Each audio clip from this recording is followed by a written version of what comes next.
আসসালামু আলাইকুম ওয়ারাহমাতুল্লাহ।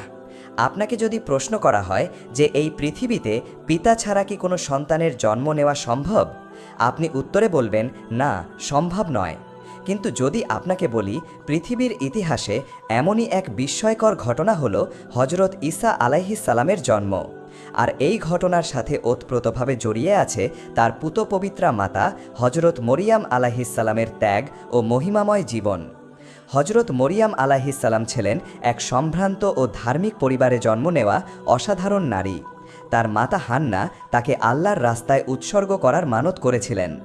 অত্যন্ত অল্প বয়স থেকেই হজরত মরিয়াম আলাইহিস সালাম আল্লাহর ইবাদতে নিজেকে নিয়োজিত রাখেন। তিনি ছিলেন পবিত্র, সতী সাধ্বী এবং আল্লাহর প্রতি গভীরভাবে অনুগত একজন নারী। পবিত্র কোরআনে সূরা আল ইমরানে আল্লাহ তাআলা তার প্রশংসা করে বলেছেন, তিনি নারীকুলের মধ্যে মনোনীত। হজরত জাকারিয়া আলাইহিস সালাম ছিলেন তার তত্ত্বাবধায়ক। তিনি যখনই মরিয়াম আলাইহিস সালামের কক্ষে প্রবেশ করতেন তখনই তার কাছে আল্লাহর পক্ষ থেকে রিজিক দেখতে পেতেন। এটি ছিল হজরত মরিয়াম আলাইহিস সালামের প্রতি আল্লাহর বিশেষ অনুগ্রহের একটি নিদর্শন। একদিন যখন হজরত মরিয়াম আলাইহিস সালাম নির্জনে আল্লাহর ইবাদতে মগ্ন ছিলেন, তখন আল্লাহর পক্ষ থেকে ফেরেশতা জিবরাইল আলাইহিস সালাম একজন পূর্ণ মানব আকৃতিতে তার সামনে উপস্থিত হলেন। স্বাভাবিকভাবেই হজরত মরিয়াম আলাইহিস সালাম কিছুটা ভীত হয়ে পড়েন, কিন্তু জিবরাইল আলাইহিস সালাম তাকে আশ্বস্ত করে বলেন যে তিনি আল্লাহর পক্ষ থেকে এসেছেন এক পবিত্র পুত্র সন্তানের সুসংবাদ নিয়ে। সূরা মরিয়মে এই ঘটনার বিস্তারিত বর্ণনা রয়েছে। হজরত মরিয়াম আলাইহিস সালাম অত্যন্ত বিস্মিত হয়ে বললেন, আমার পুত্র সন্তান কিভাবে হবে যখন কোনো পুরুষ আমাকে স্পর্শ করেনি এবং আমি ব্যভিচারিণীও নই? জিবরাইল আলাইহিস সালাম উত্তরে বললেন, এভাবেই হবে। তোমার প্রতিপালক বলেছেন এটা আমার জন্য সহজ। আমি তাকে মানব জাতির জন্য একটি নিদর্শন ও আমার পক্ষ থেকে অনুগ্রহ স্বরূপ করতে চাই। এটা তো এক স্থিরীকৃত ব্যাপার। সূরা মরিয়াম আয়াত ২১। এই ঘোষণার মাধ্যমে আল্লাহ তাআলা মানব জাতিকে দেখিয়ে দিলেন যে তিনি কোনো মাধ্যম ছাড়াই সৃষ্টি করতে সক্ষম, যেমন তিনি হজরত আদম আলাইহিস সালামকে পিতামাতা ছাড়াই সৃষ্টি করেছিলেন। আল্লাহর ইচ্ছায় হজরত মরিয়াম আলাইহিস সালাম গর্ভধারণ করলেন। সমাজের লোক লজ্জা ও অপবাদের ভয়ে তিনি লোকালয় থেকে দূরে এক নির্জন স্থানে চলে গেলেন।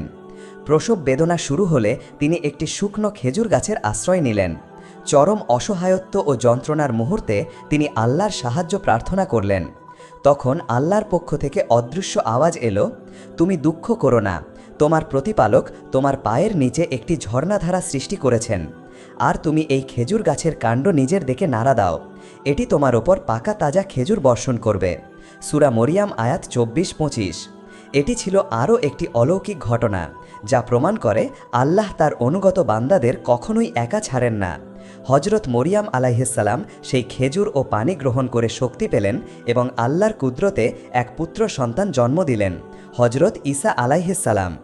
সন্তানকে নিয়ে যখন হজরত মরিয়াম আলাইহিস সালাম নিজ সম্প্রদায়ের কাছে ফিরে এলেন, তখন লোকেরা তাকে নানাভাবে অপবাদ দিতে শুরু করল।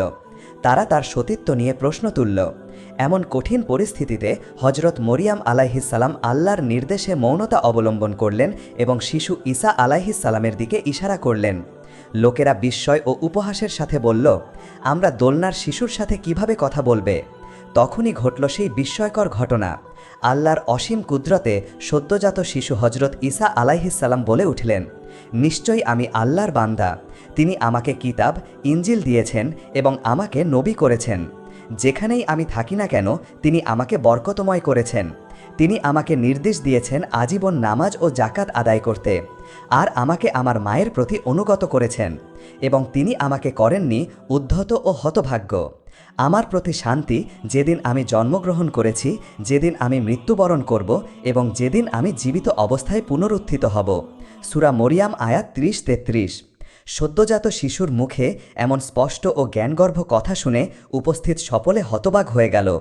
এটি ছিল হজরত ঈসা আলাইহিস সালামের অন্যতম প্রধান মুজিজা বা অলৌকিক নিদর্শন, যা তার মাতার পবিত্রতা এবং আল্লাহর একত্ব ও ক্ষমতার প্রমাণ বহন করে। হজরত মরিয়াম আলাইহিস সালামের জীবন এবং হজরত ঈসা আলাইহিস সালামের অলৌকিক জন্ম আল্লাহর অপার ক্ষমতার এক উজ্জ্বল দৃষ্টান্ত। এই কাহিনী আমাদের শিক্ষা দেয় আল্লাহর প্রতি অগাধ বিশ্বাস, ধৈর্য, পবিত্রতা এবং কঠিন পরিস্থিতিতেও তার সাহায্যের ওপর ভরসা রাখার গুরুত্ব।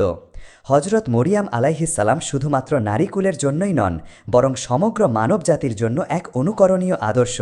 আর হজরত ঈসা আলাইহিসসালাম ছিলেন আল্লাহর প্রেরিত রাসূল, যিনি মানুষকে এক আল্লাহর পথে আহ্বান জানিয়েছেন। পবিত্র কোরআনে এই ঘটনা উল্লেখ করার মাধ্যমে আল্লাহ তাআলা আমাদের ঈমানকে দৃঢ় করতে এবং তার কুদরতের প্রতি আমাদের বিশ্বাসকে আরও মজবুত